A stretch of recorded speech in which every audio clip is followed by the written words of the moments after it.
आवाज आ रहा है क्लियर? कोई दिक्कत नहीं हुआ?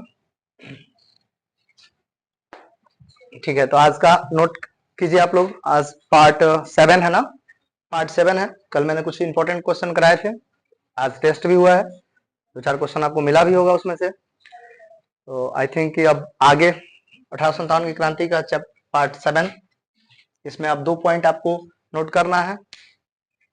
पहला पॉइंट होगा 1857 की क्रांति के असफलता के कारण, असफलता के कारण पहला पॉइंट। और दूसरा पॉइंट होगा 1857 की क्रांति के परिणाम। ठीक है, तो पहला पॉइंट लिख लीजिए। पहला पॉइंट लिखिए 1857 की क्रांति के असफलता के कारण। 1857 के क्रांति के असफलता के कारण।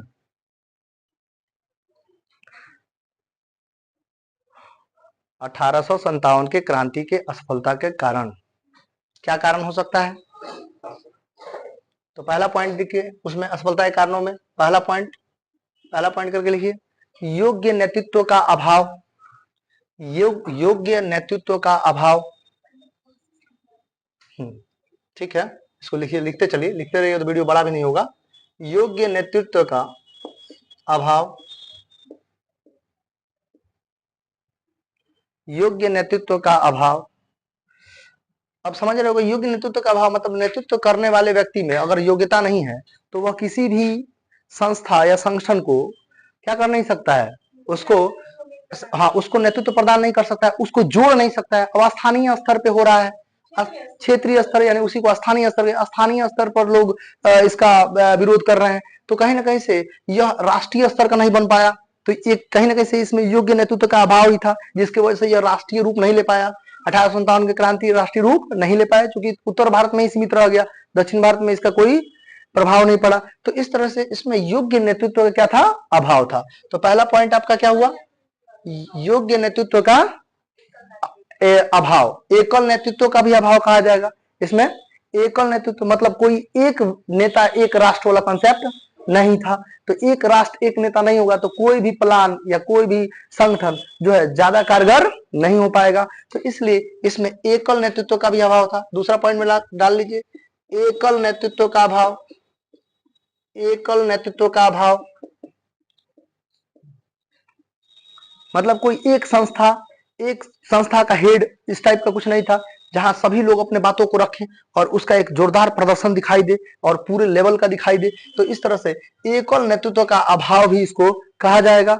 चलिए नेक्स्ट पॉइंट लिखिए, तीसरा पॉइंट। हाँ, जैसे योजना का अभाव लिख लीजिएगा, योजना का अभाव। योजना का अभाव। अब योजना के अभाव में आप जानते ही हैं, रंगोजी बापू जी का नाम आप सुने हैं। इन्होंने जो योजना बनाया था वो फेल हो गया, असफल हो गया। असफल होने का रीजन क्या था,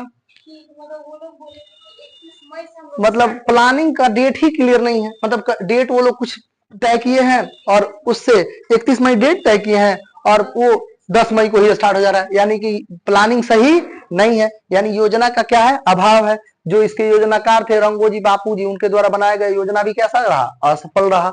ठीक है, संगठित नहीं हो पाए लोग, सारे लोग एक साथ एक डेट पे संगठित नहीं हो पाए, तो योजना का अभाव रहा। तो ये सब 1857 की क्रांति के असफलता के कारण में आ गए। चौथा पॉइंट लिखिए, बंबई और मद्रास की सेनाओं ने, बंबई और मद्रास की सेनाओं ने कहा कि बंबई और मद्रास की सेनाओं ने, बंबई और मद्रास की सेनाओं ने अंग्रेजों का साथ दिया। बंबई और मद्रास की सेनाओं ने किसका साथ दिया, अंग्रेजों का साथ दिया।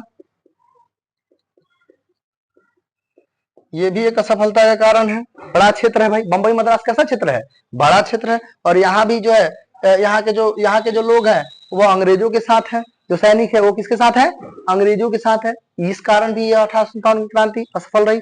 नेक्स्ट पॉइंट लिखिएगा, पंजाब एवं सिंध। नेक्स्ट पॉइंट लिखिएगा 5वां पॉइंट में, पंजाब एवं सिंध। पंजाब एवं सिंध, पंजाब एवं सिंध बिल्कुल अलग था लग रहा, पंजाब एवं सिंध बिल्कुल अलग था लग रहा। इस यहाँ के लोग ज्यादा सक्रिय नहीं हो पाए इस आंदोलन में। पंजाब और सिंध बिल्कुल अलग था लग रहा। नेक्स्ट पॉइंट लिखिएगा, अफगानिस्तान के शासक, एक शासक थे जिनका नाम था दोस्त मोहम्मद। अफगानिस्तान के शासक दोस्त मोहम्मद, अफगानिस्तान के शासक दोस्त मोहम्मद और ग्वालियर के सिंधिया, ग्वालियर के सिंधिया ने अंग्रेजों का साथ दिया। अफगानिस्तान के शासक दोस्त मोहम्मद, अफगानिस्तान के शासक कौन थे? दोस्त मोहम्मद। और ग्वालियर के सिंधिया पर, सिंधिया तो शुरू से ही देख रहे हैं अंग्रेजों के साथ है और ये बहुत मजबूत विंग्स है जो अंग्रेजों के साथ है। कैनिंग इसके बारे में मैंने बताया भी था, कैनिंग इसके बारे में बोला था कि अगर सिंधिया परिवार नहीं होता तो शायद हम लोग बोरिया बिस्तर के साथ बहुत पहले ही भारत छोड़ के चले गए होते। तो समझ सकते हैं सिंधिया का कितना बड़ा सपोर्ट था। ठीक है, तो सिंधिया परिवार जो था वो, और अफगानिस्तान का भी एक शासक था दोस्त मोहम्मद, यह भी अंग्रेजों का क्या किया? साथ दिया। नेक्स्ट पॉइंट लिखिएगा, नेक्स्ट पॉइंट लिखिएगा। हाँ, अफगानिस्तान के शासक दोस्त मोहम्मद और सिंधिया और ग्वालियर के सिंधिया अंग्रेजों के साथ थे, और ग्वालियर के सिंधिया अंग्रेजों के साथ थे, अंग्रेजों के साथ थे, अंग्रेजों का साथ दिया, ऐसा लिख सकते हैं, अंग्रेजों का साथ दिया। उसके बाद लिखिएगा नेक्स्ट पॉइंट, एक सबसे बड़ा पॉइंट और अच्छा पॉइंट भी है। देखिए, शिक्षित वर्ग, शिक्षित वर्ग इस क्रांति से अलग था लग रहा। शिक्षित वर्ग इस क्रांति से अलग रहा। इसमें कुछ लोग तो अंग्रेजे का बड़ाई कर रहे थे क्योंकि वो शिक्षा ग्रहण किए थे इंग्लैंड में। अब इंग्लैंड में शिक्षा ग्रहण करने गए थे तो वहीं से अंग्रेजी ही जो है पॉलिसी उनके दिमाग में था। उनको लगता था कि अंग्रेज सभ्य हैं, वो जो काम कर रहे हैं वो सही कर रहे हैं। लेकिन उन ऐसा नहीं था कि सभी शिक्षित वर्ग नहीं थे, कुछ शिक्षित वर्ग थे जिसमें दादा भाई नौरोजी भी नाम आता है ना। बाद में उन्होंने समीक्षा किया ना दादा भाई नौरोजी ने कि ये कैसे ड्रेन ऑफ थ्योरी के माध्यम से उन्होंने बताया कि कैसे धन का निष्कासन जो है हमारे भारत से हो रहा था। तो ये इतना पॉलिसी उन लोगों को नहीं पता चल रहा था, लेकिन कुछ लोग ऐसे शिक्षित लोग, खास करके शिक्षित लोग में थे, इस क्रांति में को सही नहीं मान रहे थे और वो लोग इस क्रांति से अलग रहे, अपने आप को क्या रखे? अलग रखे। तो बताइए, जब पढ़ा लिखा लोग ही उस क्रांति का नेतृत्व नहीं किया, उस क्रांति में इंटरेस्ट नहीं रखा, तो वो क्रांति जो है वो ज्यादा सफल होगा? नहीं होगा। तो इस कारण भी क्रांति क्या रहा? असफल रहा। चलो नेक्स्ट पॉइंट लिखिएगा, इस कारण भी क्रांति क्या रहा? असफल रहा। ठीक है, 1857 की क्रांति की असफलता के कारणों में, नेक्स्ट पॉइंट लिखिए, 1857 क्रांति की असफलता के कारण में नेक्स्ट पॉइंट लिखिएगा, भारतीयों के पास अच्छे साधन, भारतीयों के पास अच्छे साधन, भारतीयों के पास अच्छे साधन एवं धन का अभाव था। भारतीयों के पास अच्छे साधन एवं धन का अभाव था। अब जमींदारी जिसका गया था वही न लड़ रहा था, तो उसके पास तो भाई पैसे की भी कमी होगी ना। ठीक है, तो इस वजह से वह पूरे तरीके से साधन को जुड़ा नहीं पा रहा था। उतने हथियार या उतने लोग, उतने सैनिक, ये सब भी तो जुड़ाने में धन का चाहिए ना। ठीक है, और उसके बाद से लोगों को समूह को रखना है, फिर मान लिया आंदोलन करना है, उसमें खाना पीना हर तरह का व्यवस्था, तो ये सब के लिए भी पैसे चाहिए, तो उतने साधन उन लोगों के पास नहीं थे। ठीक है, तो आप क्या कहेंगे? अच्छे साधन और धन का अभाव। नेक्स्ट पॉइंट लिखिएगा, भारतीयों का नौसैनिक रूप में कमजोर होना। नेक्स्ट पॉइंट, भारतीयों का नौसैनिक रूप में कमजोर होना। नौसेना तो ये लोग डेवलप किए नहीं थे। ठीक है, तो इसलिए इनकी एक तरफ तो पूरे तरीके से कमजोर थे नौसेना में। तो क्या लिखिए? भारतीयों का नौसैनिक के रूप में कमजोर होना। उसको लिखिएगा नेक्स्ट पॉइंट। अब जब सेना पे चर्चा हो गया है तो आप देखिए और चीज। ठीक है, भारतीय अस्त्र शस्त्र का, नेक्स्ट पॉइंट, भारतीय अस्त्र शस्त्र का, भारतीय अस्त्र शस्त्र का अंग्रेजों की तुलना में, अंग्रेजों की तुलना में भारतीय अस्त्र शस्त्र का, अंग्रेजों की तुलना में, भारतीय अस्त्र शस्त्र का अंग्रेजों की तुलना में कमजोर होना। वो लोग अत्याधुनिक हथियार का प्रयोग करते थे और हम लोग के यहाँ तलवार, लाठी, भाला, पारंपरिक जो हथियार था वही सब चलता था। अब बताइए, आप दौड़ के आ रहे हैं लाठी लेके, अब गणासा लेके, तब तक हम गोली मार दिए। ठीक है। तो जाहिर सी बात है कि युद्ध में आपके पास हथियार भी लेटेस्ट होने चाहिए, अत्याधुनिक होने चाहिए, इससे संख्या में कमी आ जाएगी। हथियार अगर अच्छा है तो आप 10 को अकेले मार सकते हैं, हथियार अच्छा होना चाहिए। तो उनके हथियार ज्यादा शार्प थे, ठीक है, ज्यादा सटीक थे। इसलिए भारतीय लोग की एक कमजोरी ये भी थी कि उनके उनके अस्त्र शस्त्र अंग्रेजों की तुलना में क्या थे, कमजोर थे। नेक्स्ट पॉइंट लिखिएगा, नेक्स्ट पॉइंट लिखिएगा। कितने पॉइंट हो गए टोटल? चलिए एक पॉइंट और लिख लीजिए।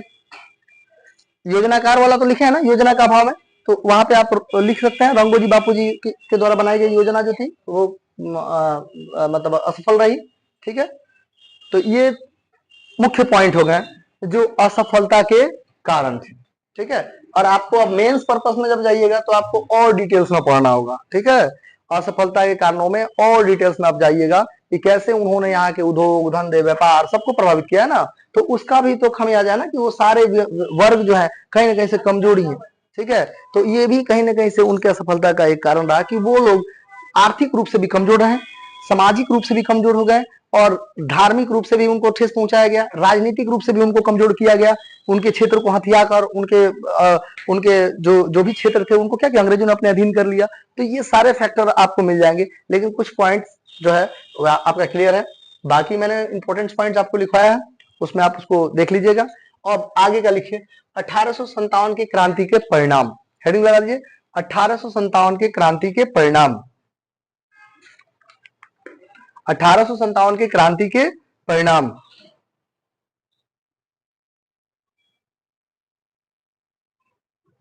लिखिएगा। अब बताइए तो एक चीज बताइए, 1857 की क्रांति के परिणाम में आपको अपने से बताइए तो क्या परिणाम हो सकता है? कुछ पॉइंट जो आपके दिमाग में चल रहा हो कि सर 1857 में क्रांति हुआ होगा तो क्या प्रभाव पड़, अच्छा प्रभाव परिणाम पॉजिटिव भी होगा, परिणाम कुछ उन लोग अपने हिसाब से भी मतलब चेंज किए होंगे ताकि आगे उनको इस तरह का विद्रोह का सामना नहीं करना पड़े। तो क्या कर सकते हैं थोड़ा सा? बिल्कुल, सबसे अगर सैन्य व्यवस्था में अगर ध्यान दे तो आपको मैंने लिखवाया था, आपको मैंने एक चीज लिखवाया था सैनिक कारण का कि वो वेतन कम देते थे, वेतन के साथ साथ रेशियो भी ज्यादा का रखे हुए थे, माने 5 गो भारतीय सैनिक पर 1 गो यूरोपीय सैनिक। तो इस रेशियो को उन्होंने भी चेंज किया होगा, ठीक है। और हड़प की नीति सबसे बड़ा एक राजनीतिक कारण था, उस हड़प की नीति को भी खत्म किया गया, क्योंकि हड़प की नीति के तहत बहुत सारे क्षेत्रों को जो हड़पा गया था उसको फिर से वापस किया गया। तो पील कमीशन का गठन किया गया, यानी सेना का पुनर्गठन किया गया, उसमें ही रेशियो बदला गया था। तो पील आयोग का गठन भी इसमें आ जाएगा। उसके बाद सबसे बड़ा इंपैक्ट क्या है, सबसे बड़ा इंपैक्ट क्या है? क्राउन का शासन, क्योंकि पहले ब्रिटिश ईस्ट इंडिया कंपनी का शासन होता था, लेकिन जैसे 1857 की क्रांति हुई इतने सारे अधिकारी मारे गए, बहुत सारे अंग्रेज अधिकारी भी तो मारे गए थे ना। तो एक बहुत बड़ा इम्पैक्ट पड़ा ब्रिटिश सरकार पे, जहां जो ब्रिटेन लंदन की जो गवर्नमेंट थी उसमें वहां ये चीज बात हो रहा था कि इतने अधिकारी मर रहे हैं, तो कहीं ना कहीं से ये विद्रोह जो है ज्यादा व्यापक हो रहा है, इसको मतलब सॉर्ट आउट किया जाए, मतलब इसको कम किया जाए। तो ये अब वो लोग क्या किए, वो लोग जो है जितना भी साम्राज्यवादी नीति ये लोग अपनाए थे उसको क्या कर दिए, धीरे धीरे समाप्त करना शुरू किए, खत्म कम किए, ठीक है। तो इस नीतियों में हड़प की नीति हो जाएगी, ये सहायक संधि के द्वारा भी बहुत सारी चीजों को मिलाया गया था, कंपनी का अधीन किया गया था, उसको भी मतलब न्यून किया गया। अब रही बात कि क्राउन का शासन हो गया, पहले तो ईस्ट इंडिया कंपनी शासन कर रही थी, तो कंपनी क्या थी, कंपनी किससे संचालित हो रही थी, वो भी तो ब्रिटिश क्राउन से ही संचालित हो रही थी ना, मतलब पहले वहीं से तो ब्रिटिश सरकार से ही तो ये संचालित हो रही थी। लेकिन अब डायरेक्ट ब्रिटिश क्राउन का शासन हो गया, कहां पे, भारत में। तो जब डायरेक्ट ब्रिटिश जो क्राउन का शासन होगा तो उसी समय में 1857 की क्रांति के बाद ही हमारे पास एक एक्ट आता है 1858 का इंडिया एक्ट। क्या आता है? 1858 का इंडिया एक्ट। तो इंडिया एक्ट में सारी चीजें स्पष्ट कर दी गई है, बहुत सारी चीजों भारतीयों को फेवर में किया गया ताकि त्वरित रूप से इस 57 की क्रांति को रोका जा सके, इस 57 की क्रांति जैसा कोई आगे क्रांति ना बने तुरंत, इसके लिए भी उस तरह का माइंड मैकअप करके वहां से 1800 इंडिया एक्ट को भेजा गया, ठीक है। अंग्रेजों के लिए भी ये मतलब अच्छा से हुआ, पॉजिटिव से हुआ। 90 साल में ये और शासन बढ़ गया, तो बिल्कुल बिल्कुल, और 1947 बिल्कुल। अगर ये 1858 का इंडिया एक्ट नहीं आता तो हो सकता था कि त्वरित रूप से फिर ये क्रांति उठ खड़ा होती और बहुत जल्दी ही अंग्रेजों का यहाँ से समापन हो जाता। तो 1858 का इंडिया एक्ट आने से अंग्रेजों को भी, आप देखिए 1858 यानी कि उसके बाद 100 साल बाद 1947, यानी कि लगभग 90 साल, मतलब 90 साल तक वो सस्टेन कर गए। तो आप समझ सकते हैं ना, उन्होंने कुछ चेंजिंग किया तभी ना। अगर वो चेंज नहीं करते, भारतीयों के अनुरूप थोड़ा नहीं सोचते, तो भारतीय इस उग्रता का परिचय उनको दे देते उस समय ही। और कहीं ना कहीं से वो मतलब संभावना था कि यह जो है यहाँ से इनको पलायन करना पड़ता। इसलिए अंग्रेज बड़ा तेज थे, अंग्रेज अब समय के हिसाब से नीति बना लेते थे। तो उनको लग गया कि अभी दबाव का समय चल रहा है, तो इस नीति में थोड़ा सा सुधार कर दिया जाए, थोड़ा सा चेंज कर दिया जाए, ताकि हम लंबे समय तक सर्वाइव कर जाए। देखिए 1858 के इंडिया से लेकर अब हमको अपना आजादी, अपना स्वराज लेने में कितना समय लग गया, 1947, यानी 90 साल उन्होंने इसके माध्यम से फिर शासन को जारी रखा। क्लियर है? तो चलिए लिखिएगा, लिखिए 1857 की क्रांति के निम्नलिखित परिणाम हुए। हेडिंग दे दिए 1857 की क्रांति के परिणाम। तो लिखिए 1857 की क्रांति के निम्नलिखित परिणाम हुए। पहला पॉइंट, ईस्ट इंडिया कंपनी का शासन समाप्त हुआ। ईस्ट इंडिया कंपनी का शासन समाप्त हुआ। ईस्ट इंडिया कंपनी का शासन समाप्त हुआ और भारतीय शासन की बागडोर ब्रिटिश क्राउन के हाथों में चली गई। और भारतीय शासन की बागडोर ब्रिटिश क्राउन के हाथों में चली गई। और भारतीय शासन की बागडोर ब्रिटिश क्राउन के हाथों में चली गई, अर्थात ब्रिटिश संसद के हाथ में चला गया। ऐसा भी लिख सकते हैं, अर्थात ब्रिटिश संसद के हाथ में चला गया, अर्थात ब्रिटिश संसद के हाथ में चला गया। लिखिएगा, ईस्ट इंडिया कंपनी का शासन समाप्त हुआ और भारतीय शासन की बागडोर, ईस्ट इंडिया कंपनी का शासन समाप्त हुआ और भारतीय शासन की बागडोर ब्रिटिश क्राउन अर्थात ब्रिटिश सरकार के हाथ में चला गया, अर्थात ब्रिटिश सरकार के हाथ में चला गया। पहले बिचौलिया था ये ब्रिटिश ईस्ट इंडिया कंपनी, समझ रहे ना। तो बिचौलिया कभी भी क्या करेगा, ज्यादा आप पे मतलब आपका शोषण ज्यादा करेगा। कोई बीच का आदमी बहुत ज्यादा शोषण करता है ना, वो अपना भी फायदा ढूंढने लगता है। तो ईस्ट इंडिया कंपनी तो यहाँ आई थी व्यापार करने, अब उसको अपना फायदा चाहिए था। तो इसलिए जो है 1858 में अंकुश लगा दिया, पूरे तरीके से ईस्ट इंडिया कंपनी के शासन को समाप्त किया गया और डायरेक्ट शासन किसका चलने लगा, क्राउन का चलने लगा। ठीक है, तो थोड़ा राहत मिलेगा कि नहीं मिलेगा। ठीक है, तो लिखिएगा नेक्स्ट पॉइंट, दूसरा पॉइंट लिखिए 1800, लिख लीजिए, छूटा है क्या, लिख लीजिए, फिर से लिखिए 18, लिखिएगा ईस्ट इंडिया कंपनी का शासन समाप्त हुआ। पहला पॉइंट जिसका छूटा है वो लिख लीजिए, 18 ईस्ट इंडिया कंपनी का शासन समाप्त हुआ और भारतीय शासन की बागडोर ब्रिटिश क्राउन अर्थात ब्रिटिश संसद के हाथ में चला गया, ब्रिटिश संसद के हाथ में चला गया। ब्रिटिश संसद के हाथ में चला गया, क्या लिखे, हाँ ब्रिटिश सरकार लिख लीजिए, कोई दिक्कत नहीं। सरकार मतलब संसद ही होगा ना, वहीं से ना चल रहा है ना, ब्रिटिश संसद कहे या सरकार कहे। ठीक है, ब्रिटिश संसद या ब्रिटिश सरकार के हाथ में चला गया। उसके बाद नेक्स्ट पॉइंट लिखिएगा 1858 का इंडिया एक्ट पारित किया गया। अभी मैंने बताया था आपको कि 1858 का इंडिया एक्ट लाया गया तुरंत 57 के विद्रोह के बाद, ताकि इस विद्रोह को दबा दिया जाए, मतलब दबाने का मतलब इसको, इसके प्रभाव को कम किया जाए। तो लिखिएगा 1858 का इंडिया एक्ट पारित किया गया। परिणाम स्वरूप बोर्ड ऑफ कंट्रोल और कोर्ट ऑफ डायरेक्टर के सारे अधिकार, बोर्ड ऑफ कंट्रोल और बोर्ड ऑफ डायरेक्टर के सारे अधिकार, बोर्ड ऑफ कंट्रोल एवं बोर्ड ऑफ डायरेक्टर्स के सारे अधिकार ब्रिटिश सरकार के एक प्रमुख, ब्रिटिश सरकार के एक प्रमुख राजमंत्री के हाथों में दिया गया। ब्रिटिश सरकार के एक प्रमुख राजमंत्री के हाथों में दिया गया। अब बताइए, आपसे एक क्वेश्चन यहीं पे है, बोर्ड ऑफ कंट्रोल और बोर्ड ऑफ डायरेक्टर्स, ये शब्द आपको किस एक्ट के तहत मिलता है? समाप्त न किया गया है, मतलब उसके अधिकार को लेके दे दिया गया, ये बात नहीं कहा गया है। किस एक्ट के तहत बोर्ड ऑफ कंट्रोल की स्थापना हुई थी? याद कीजिए आप लोग पॉलिटी में 1784 का Pitt's India act, Pitt's India act के तहत ही बोर्ड ऑफ कंट्रोल की स्थापना की गई थी। क्वेश्चन पूछता भी एग्जाम में कि किस एक्ट के तहत जो है बोर्ड ऑफ कंट्रोल की स्थापना हुई है, तो पिट्स इंडिया एक्ट के तहत ही बोर्ड ऑफ कंट्रोल आया है। क्या लिखे हैं आप लोग, एक बार फिर से देखिए, 1858 का इंडिया एक्ट पारित किया गया। परिणाम स्वरूप बोर्ड ऑफ कंट्रोल और बोर्ड ऑफ डायरेक्टर के सारे अधिकार बोर्ड ऑफ डायरेक्टर्स के सारे अधिकार ब्रिटिश सरकार के एक प्रमुख राजमंत्री के हाथों में दिया गया। ब्रिटिश सरकार के एक प्रमुख राजमंत्री के हाथों में दिया गया, हो गया, जिसे जिसे भारत मंत्री के नाम से जाना जाता था, जिसे भारत मंत्री के नाम से जाना जाता था।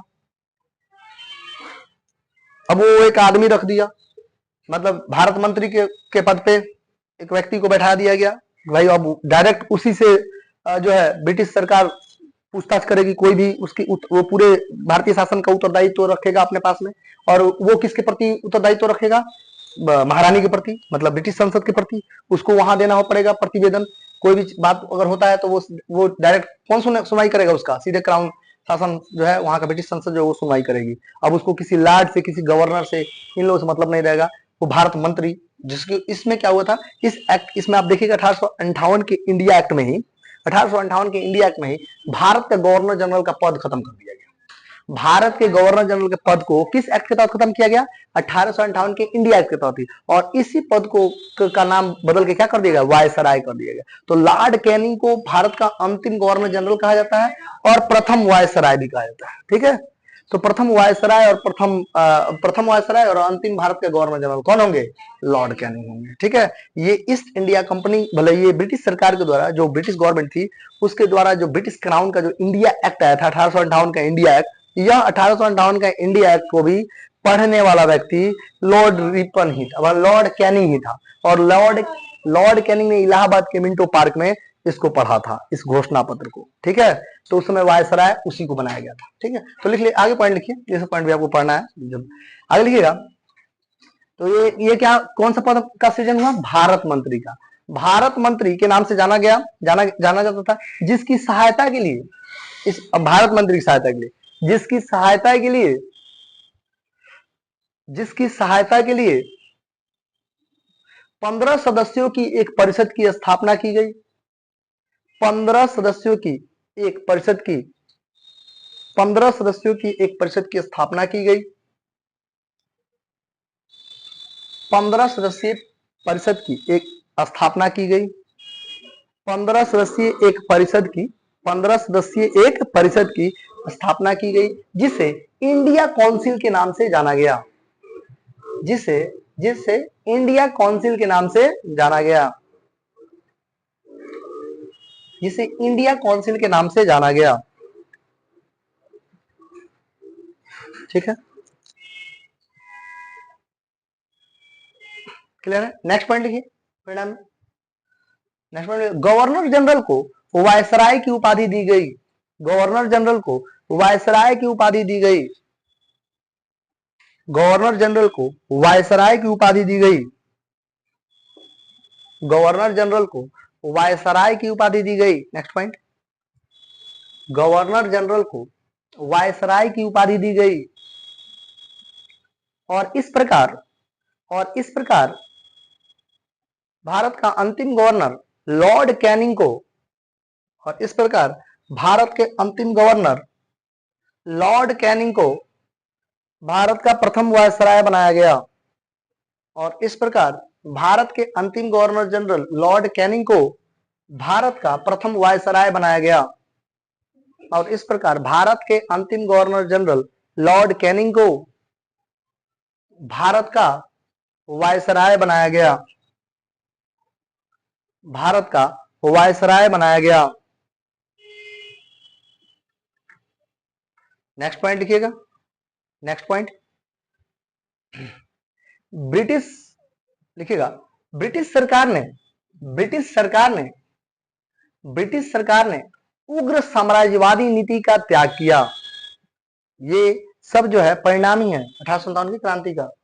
ब्रिटिश सरकार ने उग्र साम्राज्यवादी नीति का परित्याग किया। उग्र साम्राज्यवादी नीति का परित्याग किया, जिसके तहत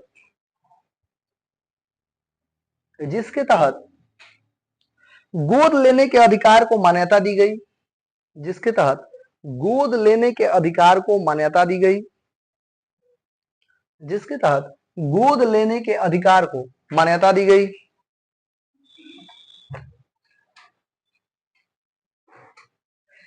नेक्स्ट पॉइंट, देशी राज्यों ऑब्लिक रियासतों, देशी राज्यों ऑब्लिक रियासतों अर्थात राजवाड़े, देशी राज्यों, छूटा है क्या कोई? गोद लेने का अधिकार, गोद लेने के अधिकार को मान्यता दी गई, यही लास्ट पॉइंट है ना, गोद लेने के अधिकार को मान्यता दी गई। उसके बाद का पॉइंट लिखिएगा, देशी राज्यों ऑब्लिक रियासतों या ऑब्लिक लिख के राजवाड़ों, राजवाड़ों से हस्तक्षेप की नीति, से हस्तक्षेप की नीति, बड़ा अंग्रेज सरकार हस्तक्षेप करती थी ना देशी राजवाड़ों के साथ उनके नियम कानूनों में, तो लिखिएगा हस्तक्षेप की नीति देशी राज्यों, वही है आगे लिखिए ना नेक्स्ट पॉइंट, देशी राज्यों ऑब्लिक रियासतों ऑब्लिक राजवाड़ों, देशी राज्यों ऑब्लिक रियासतों ऑब्लिक राजवाड़ों से हस्तक्षेप, से हस्तक्षेप, राइटिंग बना के लिख लीजिए, इतना धीरे धीरे बोल रहे हैं, 2 बार बोल रहे हैं, है ना। चलिए लिखिएगा, से हस्तक्षेप की नीति का परित्याग किया गया, की नीति का परित्याग किया गया। पॉलिटिक्स क्लास में फास्ट लिख लीजिएगा, कोई दिक्कत नहीं है, नहीं रोकेंगे हम, इसमें आप लोग स्लो लिखिए, क्योंकि ऑनलाइन भी बच्चे पढ़ रहे हैं तो उनको लिखने में दिक्कत होगा।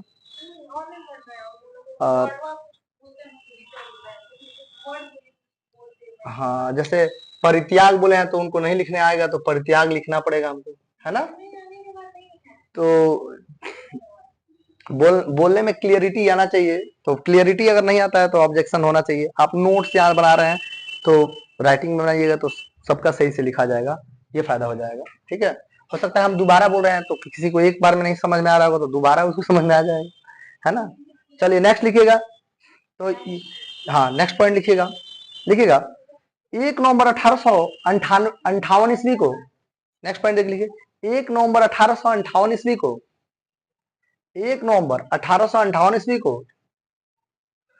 इलाहाबाद के मिंटो पार्क में,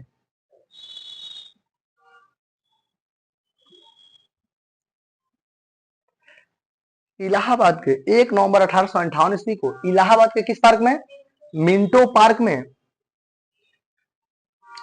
लॉर्ड कैनिंग द्वारा, लॉर्ड कैनिंग द्वारा, लॉर्ड कैनिंग, इसको नोट में लिखिएगा आप लोग, ठीक है, नोट आगे लगा दीजिए, कोई दिक्कत नहीं। लॉर्ड कैनिंग द्वारा विक्टोरिया के घोषणा पत्र, विक्टोरिया के घोषणा पत्र को पढ़ा गया, को पढ़ा गया, विक्टोरिया के घोषणा पत्र को पढ़ा गया, जिससे भारत में, जिससे भारत में, जिससे भारत में प्रजातांत्रिक, जिससे भारत में प्रजातांत्रिक शासन का बीजारोपण हुआ, जिससे भारत में प्रजातांत्रिक शासन का बीजारोपण हुआ। घोषणा पत्र में कहा गया कि, पैराग्राफ चेंज करके लिखिएगा, प्रजातांत्रिक शासन का क्या हुआ, बीजारोपण हुआ, लिख लिए। उसके बाद लिखिए घोषणा पत्र में, पैराग्राफ चेंज करके लिखिएगा, घोषणा पत्र में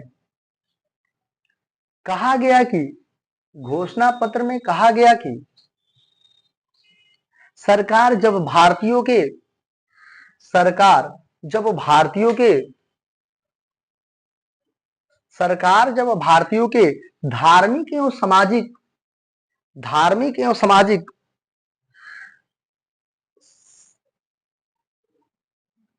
सरकार नहीं, जब लिख दिए, सरकार अब लिख दीजिए, उसको अब कीजिए, सरकार अब, सरकार अब भारतीयों के क्या लिखिए, धार्मिक एवं सामाजिक, हाँ ऐसे लिखिएगा, धार्मिक एवं सामाजिक मामलों में, सरकार अब भारतीयों के धार्मिक एवं और सामाजिक मामलों में कोई हस्तक्षेप नहीं करेगी, कोई हस्तक्षेप नहीं करेगी, इतना रियायत मिल गया उन लोगों को किस एक्ट के तहत? 1858 के इंडिया एक्ट के तहत। क्योंकि इसी एक्ट से तो परिणाम दिखेगा ना कि परिणाम क्या हुआ। अब कोई 1857 की क्रांति के बाद से कोई आएगा दस्तावेज हमारे शासन से संबंधित नियम कानून, तो उसी में ना दिखेगा कि इस क्रांति का प्रभाव क्या हुआ। तो 1858 का इंडिया एक्ट में जो चीजें था वह प्रभाव दिखाता है, परिणाम दिखाता है कि इस 1857 की क्रांति का परिणाम क्या हुआ। ठीक है, इसमें एक और लाइन लिख लीजिएगा, लॉर्ड डलहौजी के पॉइंट लिख लीजिएगा, लॉर्ड डलहौजी के हड़प नीति का खंडन किया गया। लॉर्ड डलहौजी के हड़प नीति का खंडन किया गया। लॉर्ड डलहौजी के हड़प नीति का खंडन किया गया और इसके तहत हड़प इसके तहत अधिगृहित क्षेत्रों को या अधिग्रहण किए गए क्षेत्रों को, इसके तहत अधिग्रहण किए गए क्षेत्रों को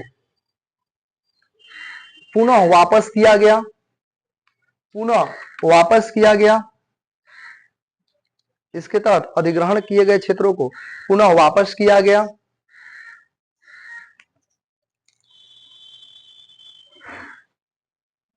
उसके बाद नेक्स्ट पॉइंट लिखिएगा, पील कमीशन का गठन करते हुए, पॉइंट देके लिखिएगा, पील कमीशन का गठन करते हुए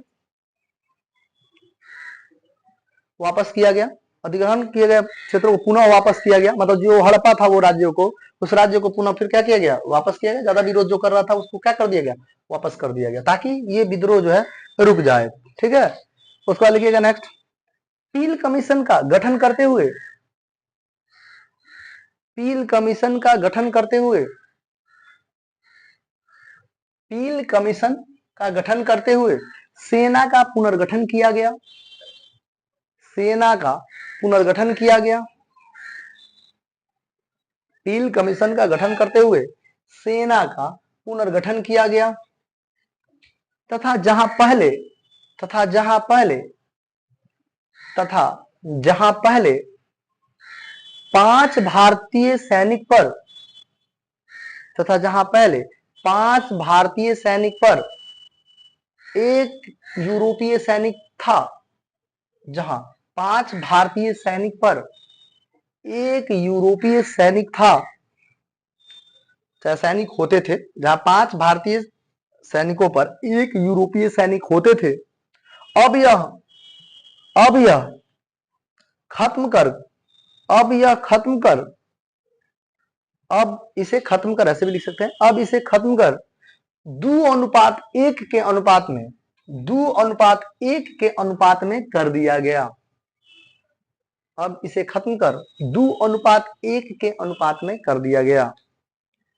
2:1 का मतलब क्या हो गया, हाँ 2 भारतीय, इसका मतलब है कि 2 भारतीयों पर एगो अंग्रेजी सैनिक। ठीक है, अंग्रेज का सैनिक रहेगा और उसमें 2 भारतीय तो 1 अंग्रेज। पहले क्या था, 5:1, यानी 5 गो भारतीय और 1 गो अंग्रेज। कहीं भी मुठभेड़ होगा तो सबसे ज्यादा कौन मरेंगे, भारतीय मरेंगे। तो इसलिए इस रेशियो को भी मेंटेन किया गया पील कमीशन के तहत। अब 2 गो भारतीयों पर ही एक अंग्रेज रहेंगे। तो हाँ, तो इतने बड़ी भारी सेना वो कहां से लेके आते। और भारत में विभिन्न क्षेत्रों में उनको 57 की क्रांति है या जो भी वो साम्राज्यवादी नीति का अपना रहे थे, उसमें सेना तो चाहिए ना, बल तो चाहिए ना, सैनिक व्यवस्था तो चाहिए ना। तो इसलिए भारतीयों को ज्यादा रखते थे। लेकिन जब पील कमीशन का गठन हुआ और सेना का पुनर्गठन हुआ तो उस कमीशन ने क्या किया कि इस कमीशन ने इसको बदलाव करते हुए 2:1 कर दिया। क्लियर है, चलिए नेक्स्ट पॉइंट लिखिएगा, तोपखाना। नेक्स्ट पॉइंट, तोपखाना। हाँ, तोपखाना पूर्ण रूप से अंग्रेजों के हाथ में कर दिया गया। तोपखाना पूर्ण रूप से अंग्रेजों के हाथ में कर दिया गया। तो समझिए रहे होगा अंग्रेज सब क्या सोच के किया होगा। तोपखाना पूर्ण रूप से अंग्रेजों के हाथ में कर दिया गया। भारतीयों के हाथ में कर देता सब तो बस पता चलता कि वास्को डी गामा बन जाता सब, है ना। वास्को डी गामा जब आया था कहते हैं केरल के मालाबार तट पे, तो अपने साथ 20 गो तोपों लेके आ गया। क्योंकि वो लोग भाई पूरा जहाज में चलते थे ना, तो वो भी सोचे चलते थे कि जाएंगे तो कहीं ऐसा हो कि मुठभेड़ हो जाए, चाहे जहाजी लुटेरा सब भी होता था ना, जैसे समाज जहाज को लूटने वाले पानी में, समुद्र के लुटेरे जिसको कहते हैं, तो उनके लिए वो लोग शस्त्र लेके चलते थे कि अगर ऐसा कुछ होगा तो हम लोग उनका विरोध भी करेंगे। लेकिन जब ये आया था भारत में, तो यहाँ के राजा तो तोप से अनभिज्ञ थे, ये लोग तोप का तो हाल ही नहीं जानता था, तो ये लोग विरोध कर दिया उसका। तो बहुत उकसाने पर उसको वो मारपीट करने के चक्कर में नहीं था, वो चाहता था कि व्यापार हम करें और फिर हम आराम से यहाँ से जाएं। लेकिन ये सब को इतना चढ़ा दिया गया कि आ जाइए, इतना चढ़ा बढ़ा दिया गया कि अब वो नहीं होता है, आदमी को बहुत ज्यादा ये कर दिए। तो क्या हुआ है, तो नहीं इसमें तो कोई नहीं पहना है, नीचे पता कर लीजिए। तो ऐसा है कि अब वही वो क्या किया कि अब काउंटर किया, काउंटर में वो तोप निकाला। लोग तो जानते नहीं थे तोप के बारे में। अच्छा आप ही तोप के बारे में नहीं जानते होंगे तो आपको क्या लगेगा, क्या भरेगा, क्या मारेगा, इतना छोटा सा तो चीज निकल रखा है, इससे क्या हो जाएगा। जब वो तोप पड़ा तो जमोरिन का महल तक उड़ा दिया।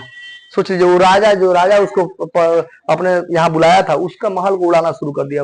जमोरिन भाग के 3 महीना 2 महीना बाहर रहा, इतना बड़ा प्रभाव उसको दिखाई दिया। तो जो चीज के बारे में नहीं जानते हैं तो वो प्रभाव उसका पहले देखा। तो तोप अंग्रेजों के लिए लगता था ना कि अंग्रेज के लिए तोप बहुत बड़ा पावर है, ये पावर वो नहीं देना चाहते थे भारतीयों को। तो उन्होंने तोप खाने का पूर्ण अधिकार किसके पास, अपने पास रख लिया। ठीक है, एक पॉइंट ये भी है, तोप खाने का पूर्ण रूप से अंग्रेजों के हाथ में कर दिया गया। क्या लिखे, तोप खाना पूर्ण रूप से अंग्रेजों के हाथ में कर दिया गया। किस एक्ट के तहत, इंडिया एक्ट के तहत ये भी व्यवस्था था। उसमें लिखिएगा, नेक्स्ट पॉइंट लिखिएगा, चूंकि सिख तथा गोरखा ने अंग्रेजों को साथ दिया था।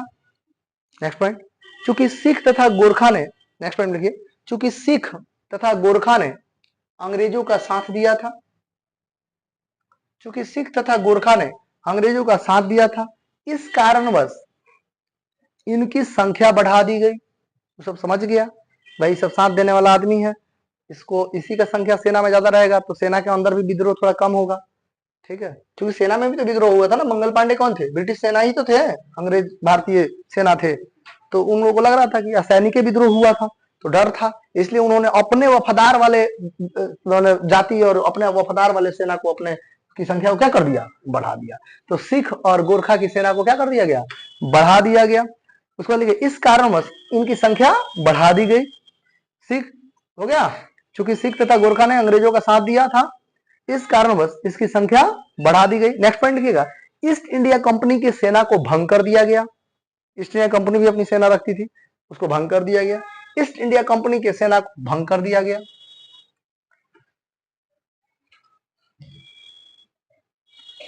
ईस्ट इंडिया कंपनी के सेना को भंग कर दिया गया। अंतरराष्ट्रीय क्षेत्रों में, next point, east India company के सेना को भंग कर दिया गया। ईस्ट इंडिया कंपनी के सेना को भंग कर दिया गया। हो गया। नेक्स्ट पॉइंट लिखिए, अंतरराष्ट्रीय क्षेत्रों में अंग्रेजों का महत्व बढ़ा। अंतरराष्ट्रीय क्षेत्रों में अंग्रेजों का महत्व बढ़ा और थोड़ा सा वो प्रजातांत्रिक तरीके से बिहेव करने लगे। तो जाहिर सी बात है, जब कोई शासन, आपको तो पता है ना, अंग्रेजों ने बहुत सारे देशों पे कब्जा किया हुआ था। तो बहुत सारे देशों पे अगर कब्जा कोई किया हुआ है तो इन्फॉर्मेशन एक जाएगा ना कि भारत में उन्होंने इस तरह का व्यवस्था कर दिया। तो अब क्या हो गया, अंतरराष्ट्रीय स्तर पे जो है अंग्रेजों का महत्व क्या हो गया, बढ़ गया। उनके पॉलिसी को देखकर अंतरराष्ट्रीय महत्व उनका बढ़ना शुरू हो गया। ठीक है, तो विद्रोह थोड़ा कम होगा, क्योंकि उनको लग गया कि ये एक्ट जो भारत के लिए इतना मतलब अच्छा प्रजातांत्रिक तरीके का व्यवस्था शुरू हो गया है। तो इसलिए अंतरराष्ट्रीय महत्व अंग्रेजों का थोड़ा इस एक्ट के आने से बढ़ गया। ठीक है, नेक्स्ट पॉइंट लिखिएगा, 1857 की क्रांति के बाद ही, हाँ नहीं, पैराग्राफ चेंज करके और इसके बाद नोट में लिखिएगा, नोट में करके लिखिएगा पैराग्राफ से। क्या, अंतरराष्ट्रीय क्षेत्रों में उनका महत्व बढ़ गया। लाइन सुनिए पूरा और इसको कंसाइज कीजिए, हम जो बात बोल रहे हैं ना उसको थोड़ा। अंतरराष्ट्रीय क्षेत्रों में तुम लोग लिख लिए जी, अंतरराष्ट्रीय क्षेत्रों में महत्व उनका बढ़ गया, लिख लिए, अंतरराष्ट्रीय क्षेत्रों में उनका महत्व बढ़ गया। क्लियर है, आगे लिखिए नेक्स्ट पॉइंट देखिएगा, 1857 की, नोट में लिखिएगा इसको, 1800 नहीं मिला, अच्छा हम आ रहे हैं, 2 मिनट में हम आ रहे हैं। 1857 की क्रांति के बाद ही अंग्रेजों ने, 1857 की क्रांति के बाद ही अंग्रेजों ने divide and rule, divide and rule, 1857 की क्रांति के बाद ही अंग्रेजों ने डिवाइड एंड रूल अर्थात बांटो और राज करो की नीति अपनाई। डिवाइड एंड रूल अर्थात बांटो और राज करो की नीति अपनाई। 1857 ईस्वी की क्रांति के बाद ही अंग्रेजों ने डिवाइड एंड रूल अर्थात बांटो और राज करो की नीति अपनाई।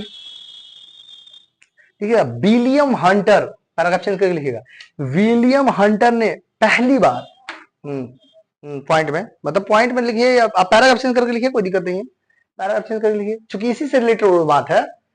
विलियम हंटर ने पहली बार अपनी पुस्तक, विलियम हंटर ने पहली बार अपनी पुस्तक इंडियन मोहम्मदन में, विलियम हंटर ने अपनी पुस्तक पहली बार अपनी पुस्तक इंडियन मोहम्मदन में बांटो और राज करो, पहली बार अपनी पुस्तक इंडियन मोहम्मदन में बांटो और राज करो के नीति का प्रतिपादन किया,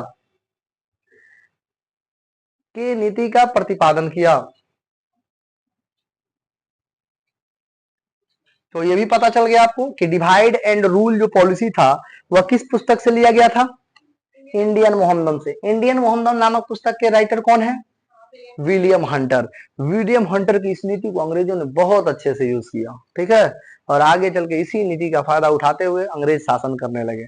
ठीक है, पहले से भी कर रहे थे, लेकिन इस पुस्तक में कुछ ज्यादा ही बांटो और राज करो की नीति का उजागर किया गया था। इसका प्रतिपादन विलियम हंटर ने किया। पुस्तक के नाम भी पूछे गए एग्जाम में कि इंडियन मोहम्मदन बांटो और राज करो, डिवाइड एंड रूल पॉलिसी वाली जो पुस्तक है उसका क्या नाम है, इंडियन मोहम्मदन है। इंडियन मोहम्मदन पुस्तक किसकी है, विलियम हंटर की है। तो इस तरीके से जो है आपके 2 पॉइंट आज जो है पार्ट 7 है ना, पार्ट 7 में 2 पॉइंट क्लियर हो गए। 1857 की क्रांति लगभग समाप्त हो चुका है। 1857 क्रांति का सफलता के कारण, 1857 क्रांति के परिणाम। ठीक है, अब आप इसको अच्छे से नोट्स बना लीजिएगा। अब एक दिन और क्लास लेंगे 1857 की क्रांति से रिलेटेड, एक दिन का वीडियो बनेगा और उसमें आपको और जो एग्जाम ओरिएंटेड जो क्वेश्चंस है उसको बस पॉइंट आउट करा देंगे। ठीक है, जो कहीं कहीं से चिटपिट करके आए हैं वो क्वेश्चन ऐड करा दिया जाएगा। ठीक है, ज्यादा पॉइंट्स नहीं होंगे, मोर देन 20-30-25 पॉइंट होंगे, उसको नोट कर लीजिए। ठीक है, वो इसके बाद वाला 1857 की क्रांति पे जो वीडियो बनेगा वो थोड़ा सा ज्यादा इंपॉर्टेंट होगा, क्योंकि वो क्वेश्चंस के बिहाफ में बनेगा। ठीक है, क्योंकि बहुत सारे ऐसे क्वेश्चन है जो आपके सामने पढ़ेंगे तो आपको लगेगा कि इसका आंसर क्या होगा, और कुछ क्वेश्चन ऐसे हैं जिसको एलिमिनेट करके बनाना होगा। जैसे आपको एक नया क्वेश्चन मिला होगा, आंगलीकरण की नीति। तो आंगलीकरण की नीति किसकी थी, कार्नवालिस की थी। किसकी थी, कार्नवालिस थी। इस आंगलीकरण की नीति में पदोन्नति को रोक दिया गया था, या किस भारतीय सेना के पदोन्नति को रोक दिया। जो भारतीय लोग थे सेना में जो भर्ती थे उनकी पदोन्नति नहीं होती थी और केवल अंग्रेज की होती थी। ठीक है, तो आज के लिए जो है इतना ही। ठीक है, इसको नोट डाउन कर लेंगे जो भी ऑनलाइन वाले हैं, और इस तरह से 1857 क्रांति का बस लास्ट वीडियो चलेगा, पार्ट 8 खत्म, ये चैप्टर पूरा।